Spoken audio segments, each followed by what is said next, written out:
Marwadi go back ఉద్యమం తెలంగాణలో ఊపందుకుంది. సికింద్రాబాద్ లో ఓ చిన్న పార్కింగ్ విషయం పెద్ద వివాదానికి దారితీసింది. ఇదేమో రాష్ట్ర వ్యాప్తంగా మార్వాడి గో బ్యాక్ ఉద్యమానికి ఆజ్యం పోసింది. జైన్ మార్వాడి కమ్యూనిటీకి చెందిన కొంతమంది ఓ అణగారిన కులానికి చెందిన వ్యక్తిపై కుల ఆధారిత దూషణలతో దాడి చేశారని ఆరోపిస్తూ ఈ విషయం ప్రారంభమైంది. ఇది కాస్త ఆజ్యం పోసుకుంది. వాస్తవానికి మార్వాడీలు తమ పొట్ట కొడుతున్నారని ఎప్పటి నుంచో ఏపీ తెలంగాణలోని వ్యాపారులు లోలోన బాధపడుతున్నారు. ఒకప్పుడు మార్వాడీలు కేవలం హైదరాబాద్ కే పరిమితమయ్యారు. కానీ ఆ తర్వాత పట్టణాలు చివరికి మండల కేంద్రాల్లో కూడా చొచ్చుకొచ్చేశారు. సిరిసిల్లలో అయితే ఏకంగా ఓ గ్రామంలో బంగారం షాప్ ఓపెన్ చేసేశారు. ఒక ఉద్యమం మాదిరిగా స్థానిక వ్యాపారులు పౌరుల పొట్ట కొడుతున్నారని చాలా మంది ఇప్పుడు ఆరోపిస్తూ ఉన్నారు. పైగా ఎక్కువ ధర తక్కువ నాణ్యత లేదంటే డెడ్ చీప్ సరుకును జనాలకు అంటగడతారనే విమర్శ మొదటి నుంచి ఉంది. మొదటి నుంచి మార్వాడీలంటే కనీసం బిల్లు కూడా ఇవ్వరంటారు. కానీ వీళ్ళు ఏపీ తెలంగాణలో వ్యాపారాలు చేసుకుంటూ కోట్లకు పడగలెత్తేశారు. చివరికి ఇప్పుడు ఆర్థికంగా నిలబడ్డ వారు స్థానికులపైకి దాడికి దిగేందుకు తెగించేశారు. గత ఏడాదైతే ఒంగోలులో కూడా గుజరాత్, రాజస్థాన్ నుంచి వచ్చిన మార్వాడీలు స్థానిక వ్యాపారులను దెబ్బతీస్తున్నారు. దీంతో లోకల్ గా ఉన్న వ్యాపారులు ఆందోళనకు దిగారు. చివరకు కొట్టుకునే వరకు వెళ్ళింది. ఇప్పుడైతే తెలంగాణలోని ఆమన్గల్లో ఏకంగా మార్వాడి గో బ్యాక్ నినాదంతో ఏకంగా బంద్కై పిలుపునిచ్చారు.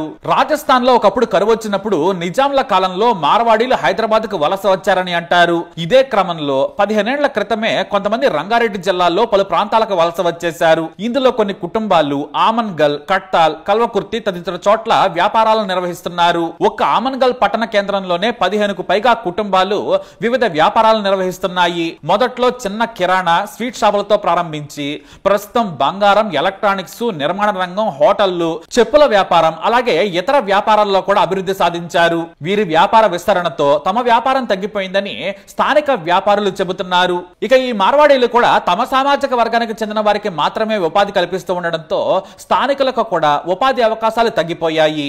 ఈ నేపథ్యంలోనే లోకల్ వ్యాపారులు మార్వాడి వ్యాపారస్తులపై తిరుగుబాటుకు దిగుతున్నారు. ఇదంతా కూడా ఇప్పుడు జరిగింది కాదు. 3 ఏళ్ల క్రితమే ఈ వివాదం జరుగుతూ వస్తుంది. అన్ని చోట్ల మాదిరిగానే local non local fight Amangal లో ఎంతో కాలంగా నడుస్తోంది. వాస్తవానికి స్థానిక కుల సంఘాల తీర్మానాలతో కొత్తగా దుకాణాలను ఏర్పాటు చేసుకోవడం అన్నది అన్ని సామాజిక వర్గాల్లోనూ కొనసాగుతూ వస్తోంది. అయితే మార్వాడీలు మాత్రం ఏకపక్షంగా దుకాణాలను విస్తరించుకుంటూ పోతున్నారు. ఈ క్రమంలో 3 ఏళ్ల క్రితం స్థానిక వ్యాపారాలకి మార్వాడీలకి ఒప్పందం కుదిరింది. అప్పటి వరకు ఉన్న మార్వాడీలు మాత్రమే వ్యాపారం చేసుకోవాలని, కొత్తగా వ్యాపారాన్ని పెట్టకూడదన్నది ఈ ఒప్పందం సారాంశం. అయితే ఈ ఒప్పందాన్ని ఉల్లంఘించి ఇటీవల కొత్తగా షాపును ఓపెన్ చేసేందుకు మార్వాడీలు సన్నాహాలు చేశారు. ఇది స్థానిక వ్యాపారులకు కోపాన్ని తెప్పించింది. ఈ క్రమంలోనే మార్వాడి గో బ్యాక్ నినాదానికి పిలుపునిచ్చి ఆమన్గల్లో బంద్కు పిలుపునిచ్చారు. మార్వాడీల కారణంగా కిరాణా సరుకుల నుంచి వస్త్రాల వ్యాపారం వరకు చేసుకునే వయస్సులు తమ బిజినెస్ లను మూసుకునే పరిస్థితికి వచ్చింది.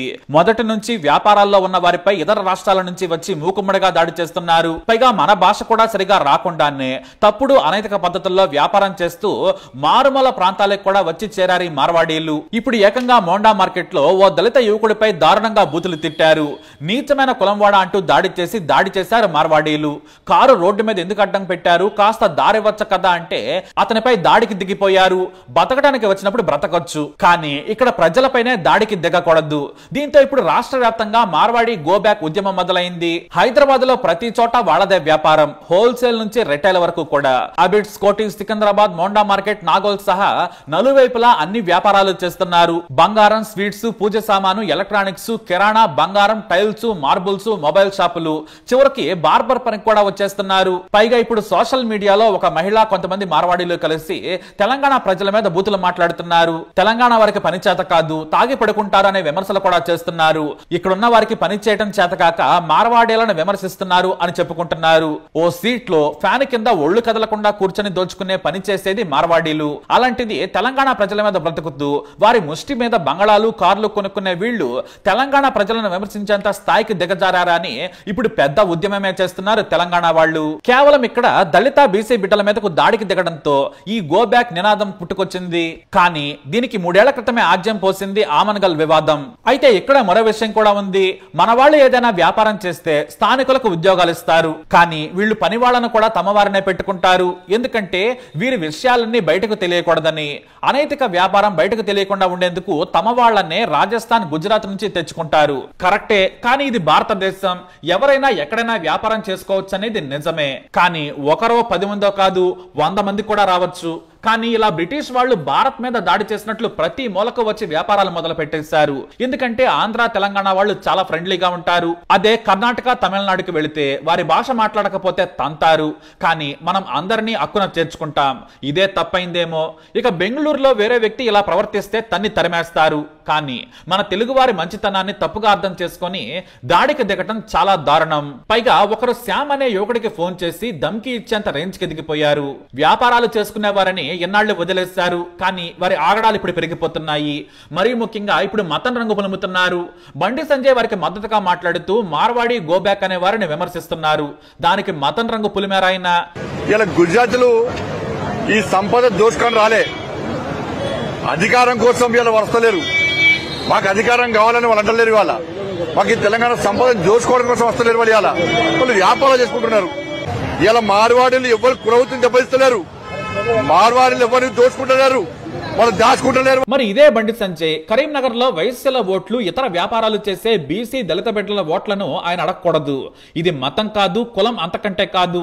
తెలంగాణ వ్యాపారస్తులు యువకుల పొట్ట మీద కొడుతున్న వారిని వారి రాష్ట్రాల్లో వ్యాపారం చేసుకుంటే ఏమనరు. కానీ ఇలా ప్రతి ఊళ్ళో వ్యాపారం పెడతామంటే తెలంగాణ సమాజం ఇప్పుడు ఒప్పుకోవట్లేదు. మరి స్థానికులకు ఉపాధి ఎవరిస్తారు? ఇది కేవలం హైదరాబాద్ తో ఆగలేదు. మారుమూల పట్టణాల్లో కూడా స్వీట్ షాపులు, బంగారం నుంచి కిరాణా షాపు వరకు వాళ్లే పెడితే ఎలా? కొంతమంది వాళ్ళు అభివృద్ధి చెందుతున్నారు. మరి మీరెందుకు అలా వ్యాపారం చేయడం లేదని నీతి సూక్తులు చెబుతారు. మన వాళ్లకు మోసపు వ్యాపారం రాదు. పైగా ఉన్నంతలో కొంత పెట్టుబడితో వ్యాపారం పెట్టుకుంటారు. కాసంత లాభం మాత్రం చూసుకుంటే మురిసిపోతూ ఉంటారు. అందుకే మన వాళ్ళు వ్యాపారాల్లో వెనకబడిపోతున్నారు అని చాలా మంది విమర్శిస్తున్నారు. ఏదేమైనా వ్యాపారం చేసుకోవచ్చు, తప్పు లేదు. కానీ మూకుమ్మడిగా దాడి చేయడం చాలా తప్పు. మొత్తానికి ఇప్పుడు మార్వాడీల వ్యాపార విస్తరణ స్థానిక వ్యాపారాలకు తీవ్ర సవాళ్లను విసురుతోంది. తక్కువ ధరలకు వస్తువులను అమ్మటం, విస్తృత వస్తువుల శ్రేణి అందుబాటులో ఉంచడం వంటి కారణాల వల్ల స్థానిక దుకాణాలు పోటీలో నిలబడలేకపోతున్నాయి. ఈ నేపథ్యంలో స్థానిక వ్యాపారాలను ప్రోత్సహించడానికి, అలాగే వారికి అండగా నిలవడానికి ప్రభుత్వ, ప్రజల మద్దతు అవసరమని ఈ ఉద్యమం సూచిస్తోంది. మరి ఈ ఉద్యమంపై మీరేమంటారు? మీ అభిప్రాయాన్ని కమెంట్ ద్వారా తెలియజేయండి. ఈ వీడియో అప్డేట్స్ కోసం మా ఛానల్ ఫాలో అవ్వండి. అలాగే తప్పకుండా సబ్స్క్రైబ్ చేసుకోండి. నలుగురు కలిసి ఒక దుకాణం పెట్టుకుంటే నలుగురు కలిసి పెట్టుకున్న దుకాణాలు కూడా విలీనం చేస్తున్నాం. రెడ్డి నువ్వైతే బాగా కొట్టాడలతో నువ్వే ప్రెసిడెంట్ దుకాణాలు, కానీ ఇద్దరు కోమరుడు, ఇద్దరు రెడ్డి కలిసి పెట్టి ఒక్క ముసలివాడు ఆయన రాగానే నలుగురు కలిసి దుకాణాలు క్లోజ్ అయిపోయింది. ఏం చేయాలి సార్ అని వచ్చింది. మేము కరపగ్రామం వచ్చుకుంటున్నాం, మీరు నిలబడి కొట్టాడని చెప్పాల్సి వచ్చింది. అందువల్ల దీన్ని ఒక సిస్టమేటిక్ గానే తీసుకోవాల్సిన అవసరం ఉంది. దీన్ని ఎమోషనలైజ్ చేసి చాలా ఆవేశానికి మరల్చి రెచ్చగొట్టి ఒక హింస వైపు దీన్ని టర్న్ చేసి ప్రభుత్వాలు కూడా డబ్బుకే లోబడి ఉంటాయి కనుక వాళ్ళు హింసను పెట్టి అణచివేయడానికి చూస్తారు. అట్లా కాకుండా మనం డెఫినెట్ గా ఆకలవుతున్న వాళ్ళని, డెఫినెట్ గా కడుపు మండుతున్న వాళ్ళని, కానీ మనం వేసే ప్రశ్నలు సైంటిఫిక్ గా ఉండేటట్టుగా, అవి సైంటిఫిక్ గానే ఉన్నాయి. మనం ఆలోచించడం లేదు. కానీ నీట్ పెడితే బయట సీట్లు వచ్చి లోకల్ వాళ్ళకి రావడం లేదండి. మెడిసిన్ లో ఎక్కడ కూడా రావడం లేదు. అందుకే సెంట్రలైజ్ చేసింది. మా ఊరి పిల్లగాడు ఖమ్మం పోయి చదువుకోవాలంటే వాడు ఒక చదువుకేస్తున్నాడు. ఈ మొత్తం సిస్టమ్ అన్ని ఊర్లలో కాలేజీలు ఉన్నప్పుడు ఎక్కడో అక్కడ తీసుకుంటారు. లెక్చరర్ల మీద నమ్మకం లేదు, టీచర్ల మీద నమ్మకం లేదు, లోకల్ పీపుల్ మీద నమ్మకం లేదు. నీ ముఖం కనబడ స్కూల్కి పోయినాకంటే ఆ ఫోటోలు తీసుకోవాలి. దశాబ్దాలుగా తెలంగాణ రాష్ట్రం కొరకు పోరాటం జరిగి తెలంగాణ రాష్ట్రం ఏర్పడ్డ తర్వాత అన్ని వర్గాలు తెలంగాణ పునర్నిర్మాణంలో తమకు కొంత మేలు జరుగుతుంది, ఒక మెరుగైన జీవితం వస్తుందని తెలంగాణ ప్రజలు ఆకాంక్షించారు. భిన్నమైన రంగాలు భిన్న కారణాల వలన క్షీణించిపోయి చిక్కిపోతూ ఇవాళ చిన్న వ్యాపారస్తులు ఎవరైతున్నారో వాళ్ళ వ్యాపారంలో కూడా పెద్ద పెట్టుబడి రావడం వలన వాళ్ళ వ్యాపారాలు చిక్కిపోతున్నాయి. మా షాప్, మా దుకాణం ఉంటుందో లేదో అనేటువంటి ఒక అనిశ్చిత పరిస్థితిలో వాళ్ళు పడ్డారు. కనుక చిన్న చిన్న వ్యాపారస్తులందరూ కూడా మాకు ఏదైనా భద్రత కావాలి, ఈ పెద్ద పెట్టుబడితో ఇంత సంపన్నులతో మేము పోటీ పడలేము అనేటువంటి వాళ్ళ ప్రధానమైన సమస్య.